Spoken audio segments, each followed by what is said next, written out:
আসসালামু আলাইকুম, স্বাগতম সবাইকে freelancing A to Z YouTube চ্যানেলে। গত পর্বে আমরা দেখেছি কিভাবে জ্যাম্প ইনস্টল করবেন।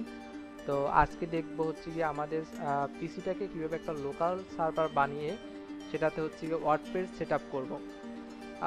আপনারা হয়তো বা জানেন যে ওয়ার্ডপ্রেস সাইট সেট আপ দেওয়ার জন্য হচ্ছে গিয়ে আপনার একটা ওয়েবসাইট দরকার, বাট আপনার হচ্ছে গিয়ে প্র্যাকটিস পারপাসে আপনি হচ্ছে গিয়ে ওয়ার্ডপ্রেস দিয়ে কাজ করার জন্য বা প্র্যাকটিস করার জন্য আপনি আপনার কম্পিউটারকে একটা সার্ভার বানিয়ে ফেলতে পারবেন। তো জ্যাম্পটা আমরা একটু ওপেন করি, জ্যাম্প কন্ট্রোল প্যানেল। তো এটাকে আমরা ওপেন করার পর এটা হচ্ছে আমরা দুটো জিনিস ওপেন করবো, সেটা হচ্ছে অ্যাপাচি স্টার্ট এবং মাইস্টোন। এই দুইটাই হচ্ছে স্টার্ট করবো। তো স্টার্ট করলে দেখেন আমার দুইটাই হচ্ছে গিয়ে ওকে। যদি কোনো ভুল হয় তো তখন হচ্ছে এই কালার, এই টেক্সটের কালারগুলো হচ্ছে গিয়ে রেড দেখাবে, কোনো কারণে হচ্ছে গিয়ে এটা কাজ করতেছে না। তো চলেন আমরা এটা কাজ করতেছি না একটু চেক করি। আমরা যে মাইস্টোনের যে অ্যাডমিন প্যানেলটা এটা একটু ওপেন করবো।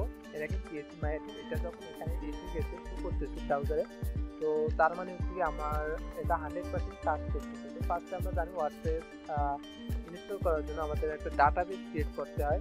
তো ডাটাবেসটা ক্রিয়েট করার জন্য আমরা ফার্স্ট হচ্ছে গিয়ে যাবো ডাটাবেসে। ডাটাবেসে যাওয়ার পর এখানে আমরা যে কোনো একটা নাম দিব, যেমন আমি এটার নাম দিতে পারছি টেস্ট, যেহেতু আমরা এটা দেখানোর জন্য ইউজ করতেছি। তো আর এখানে হচ্ছে ইউটিএফ জেনারেল সিআই দিব আমরা। এটা হচ্ছে ইউটিএফ জেনারেল সিআই, এই যে এটা দিব ইউটিএফ জেনারেল সিআই। দেন হচ্ছে আমি জাস্ট ক্রিয়েট দিব। তো হয়ে গেল আমার ডাটাবেস ক্রিয়েশন। তো এখন যেটা করতে হবে আমাকে হচ্ছে আমার ওয়ার্ডপ্রেসটা ইনস্টল করতে হবে। তো ওয়ার্ডপ্রেসটা ইনস্টল করার জন্য আমরা যাবো wordpress.org.com-এ। তো জাস্ট আমরা এখানে যদি ওয়ার্ডপ্রেস ডাউনলোড আর লিখে সার্চ দিই তাহলে হয়ে যাবে।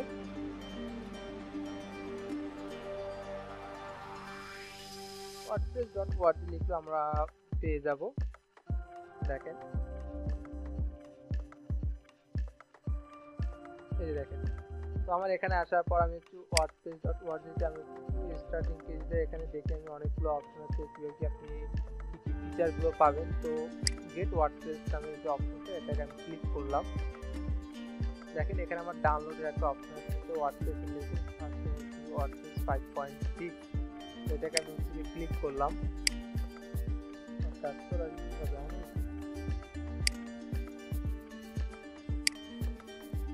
আমার ওয়ার্ডপ্রেসটা ডাউনলোড হচ্ছে, এই যে দেখেন। তো আমি এখান থেকে হচ্ছে আমার ডাউনলোড করা আছে, তো আমি হচ্ছে গিয়ে জাস্ট করবো কি যে ডাউনলোড করা থাকলে আমি হচ্ছে এখান থেকে আমি একটু আমার ডাউনলোড করা যে ফাইলটা আছে ওয়ার্ডপ্রেসটা, আমি একটু সেখানে যাচ্ছি।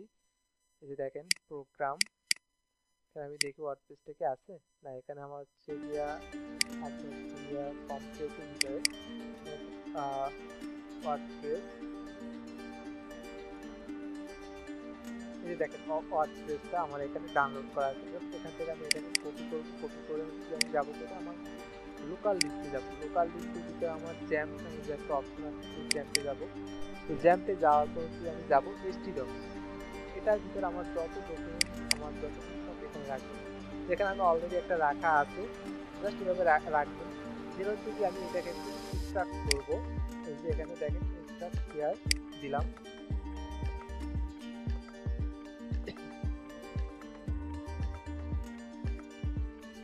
আচ্ছা দেখেন আমার এই ফোল্ডারটা এক্সট্রাক্ট হয়ে গেল। এখন দেখেন ওয়ার্ডপ্রেস আমি সব, এই ওয়ার্ডপ্রেসের ভিতরে আমার সব কিছু আছে।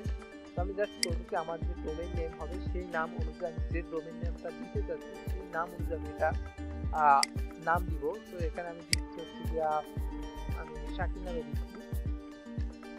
দিলাম। দেন হচ্ছে গিয়ে এটাই হচ্ছে আমার, যেমন আমি facebook.com বা যাই বলেন youtube.com, জাস্ট এরকমই হবে হচ্ছে কি এটাই আমার ওয়েবসাইটের নেম বা ডোমেইন। এটা হচ্ছে শাকিল.com বা এরকম হচ্ছে এখন। তো জাস্ট এখানে আমার ডাউনলোড ওয়ার্ডপ্রেস প্রসেসটা কমপ্লিট। এখন আমি যেটা করবো সেটা হচ্ছে যে আমার ওয়ার্ডপ্রেসটা ইনস্টল দিতে হবে, তাই না?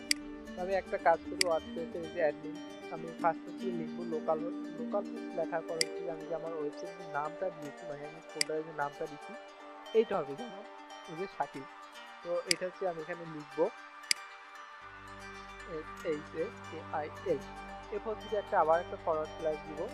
তো এটা দেওয়ার পর হচ্ছে লিখবো WP, তারপর হচ্ছে একটা ডট স্ল্যাশ ড্যাশ, তারপর হচ্ছে আমি লিখবো কি অ্যাডমিন, WP অ্যাডমিন আমার যেতে হবে ADMIN অ্যাডমিন। দিয়ে হচ্ছে জাস্ট আমি ইন্টার দিব। দেখেন আমার এখানে লোড হচ্ছে, তো লোড হচ্ছে মানে হচ্ছে কি আমার প্রজেক্টটা রান হওয়ার সম্ভাবনাই বেশি।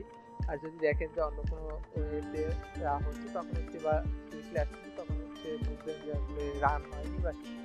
যাই হোক, দেখেন আমার ওয়ার্ডপ্রেস ইনস্টলের যে প্রথম যে ধাপটা সেটা আছে ফার্স্টে আমার ল্যাঙ্গুয়েজ সেট আপ করতে হবে। তো আমার ইউনাইটেড স্টেটের যে ইংলিশ যে ল্যাঙ্গুয়েজ সেটা আমি দিলাম, দেন কন্টিনিউ। এখানে দেখা যাচ্ছে যে আসলে আপনাকে কি করতে হবে, কি কি সেট আপ দিতে হবে এইগুলো একটু দেখা যাচ্ছে। আমি এটা একটু স্টার্ট দিতেছি। দেখেন এখানে ওয়ার্ডপ্রেস, এখানে আমি নাম দিব আমার ডাটাবেজে যে নামটা ক্রিয়েট করেছিলাম। দেখেন এখানে ডাটাবেজে আমি এটা ওয়ার্ডপ্রেস সাইটের জন্য আমি দিয়েছিলাম হচ্ছে গিয়া টেস্ট নাম। তো আপনি যখন ডাটাবেসটা ক্রিয়েট করবেন আপনি ওয়েবসাইটের নাম অনুযায়ী করবেন, তাহলে আপনার বুঝতে সুবিধা হবে। তো আমি এখানে টেস্টটা লিখে দিলাম। সেটা হচ্ছে ইউজার নেমের জায়গায় আমরা লিখবো হচ্ছে যে রুট। আমরা জানি যে জ্যাম সার্ভারের ইউজার নেম সবসময় রুট হয়। আর পাসওয়ার্ডে যেখানে এখানে নাম দিবেন, মানে এখানে কিছুই হবে না, আপনি যা আছে পাসওয়ার্ডটাই জাস্ট রিমুভ করে দিবেন। দেন হচ্ছে ডাটাবেস হচ্ছে আমার জানি লোকাল হোস্ট। আর টেবিল প্রিফিক্স আপনি যে কোনো একটা অক্ষর দিতে পারেন, 3 অক্ষর বা 4 অক্ষর। তো এখানে ডাব্লিউপি আছে, আমি ডাব্লিউপিতেই রাখছি। দেন হচ্ছে সাবমিট দিতে। দেখেন আমার কিন্তু ডান। এখন হচ্ছে গিয়ে দেখেন অলরাইট সবকিছু ঠিক আছে। এখন আমি জাস্ট রান দ্য ইনস্টলেশন, আমি এখানে ক্লিক করব। আমার এখন হচ্ছে কি আমার ওয়ার্ডপ্রেসের সেটআপের পর্বটা, এটা হচ্ছে যে আমার ওয়েবসাইটের জন্য যে অপশনগুলো আছে সেটা, এটা হচ্ছে সাইট টাইটেল। সাইটের টাইটেলটা কি দিব, যেমন এটা আমি জাস্ট মেশিন বা আপনি দিতে পারেন যে আপনার অনুযায়ী যে this is my first website বা এরকম কিছু। তো আমি আমার নাম অনুযায়ী দিচ্ছি, যেহেতু আমার নাম অনুযায়ী এটা আমি করতেছি, আমার ডোমেইন নাম অনুযায়ী। তো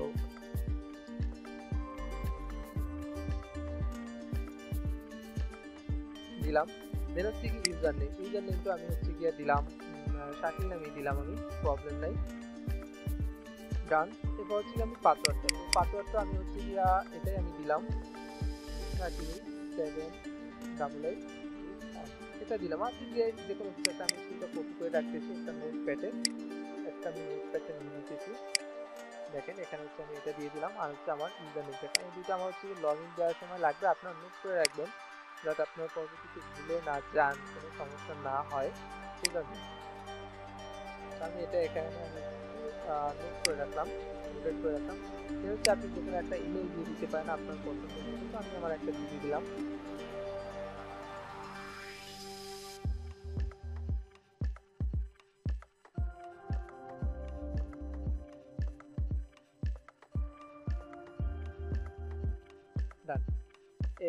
এটা হচ্ছে গেল আমার ইমেল, আপনি আপনার ইমেলটা দিবেন, আপনি প্রবলেম নাই কোনো।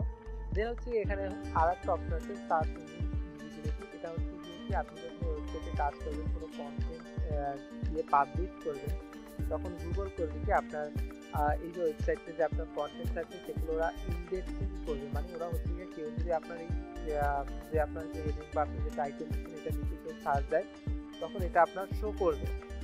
তো আপনি তো চাইবেন না যে আপনার এই কাজটা কমপ্লিট হওয়া পর্যন্ত এটা হচ্ছে শো করুক। তো সেক্ষেত্রে আমি এটা যদি ডিসেবল করে দেই ডিসকারেজ, তো সেক্ষেত্রে হচ্ছে আপনার এটা শো করবে না বা গুগল এটাকে র্যাঙ্কে নিবে না। যদি আপনার এটা গুগল র্যাঙ্কে নেয় তখন হচ্ছে গিয়ে, যদি আপনি এটা সিলেক্ট না করেন আর গুগল র্যাঙ্কে নেয়, যখন দেখবে যে এটা এনাফ কোনো কন্টেন্ট নাই বা ভালো কন্টেন্ট নাই, তখন হচ্ছে গুগল এটার উপর আপনার একটা ব্যাড ইফেক্ট করবে।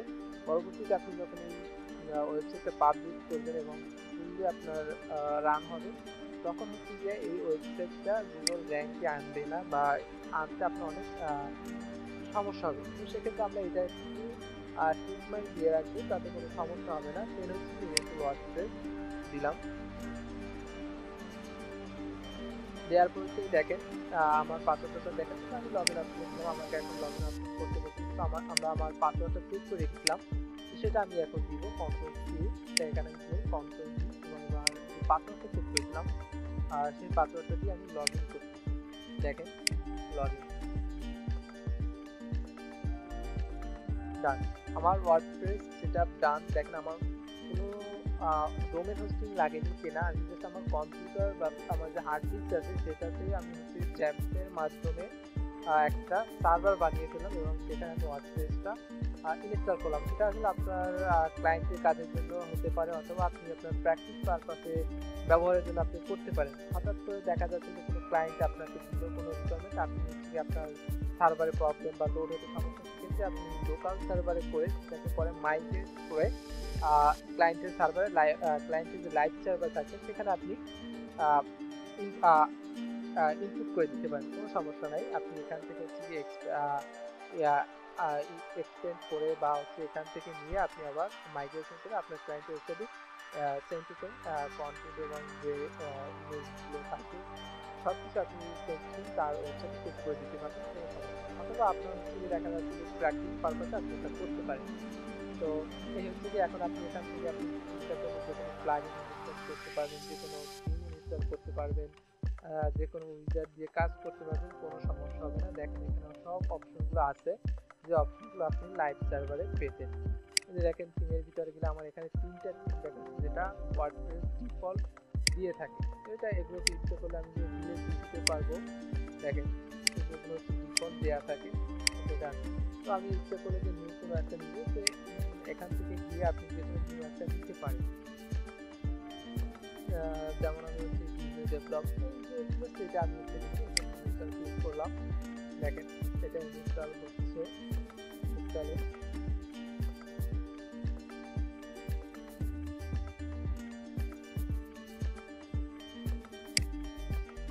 দেখেন এই দেখেন আমার ইনস্টল ডান। এখন হচ্ছে আমি যদি চাই যে এই থিমটা আমি অ্যাক্টিভ করব, তো সেক্ষেত্রে আমি অ্যাক্টিভে ক্লিক করলে এটা আমার অ্যাক্টিভ হয়ে যাচ্ছে।